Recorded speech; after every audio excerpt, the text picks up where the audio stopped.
Basenor sent me this rubber mat which goes here on your charging pad. Comes with a beautiful pack and an instruction, and all it does, it goes here on top of your charging pad.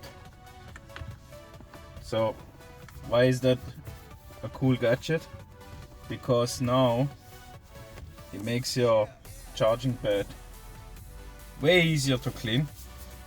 You just wipe it off, not that rough carpet surface anymore, which is really hard to clean.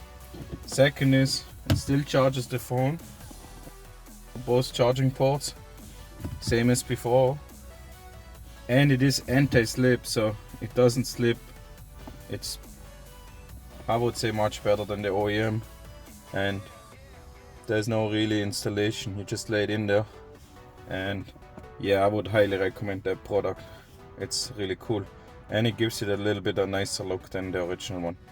So what do you think of it? Just let me know in the comments below.